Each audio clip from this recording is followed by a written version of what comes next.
Wives, be subject to your own husbands as to the Lord. For the husband is the head of the wife, as Christ also is the head of the assembly, being himself the Savior of the body.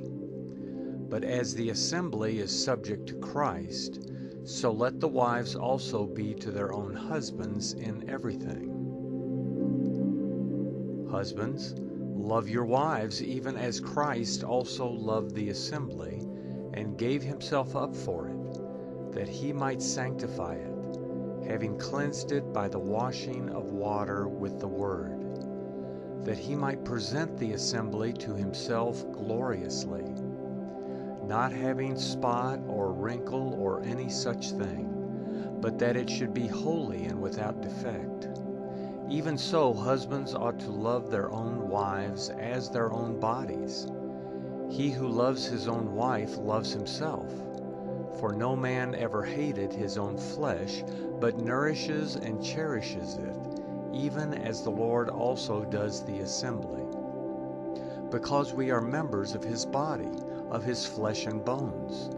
For this cause a man will leave his father and mother and will be joined to his wife. Then the two will become one flesh.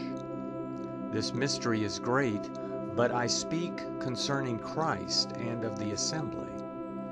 Nevertheless, each of you must also love his own wife even as himself, and let the wife see that she respects her husband. Children, obey your parents in the Lord, for this is right.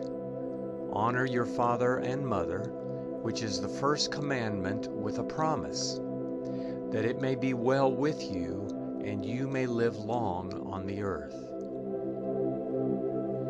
You fathers, don't provoke your children to wrath, but nurture them in the discipline and instruction of the Lord. Servants, be obedient to those who, according to the flesh, are your masters, with fear and trembling, in singleness of your heart, as to Christ, not in the way of service only when eyes are on you, as men pleasers, but as servants of Christ, doing the will of God from the heart, with good will doing service as to the Lord and not to men, knowing that whatever good thing each one does, he will receive the same good again from the Lord, whether he is bound or free. You masters, do the same thing to them, and give up threatening, knowing that he who is both their master and yours is in heaven, and there is no partiality with him.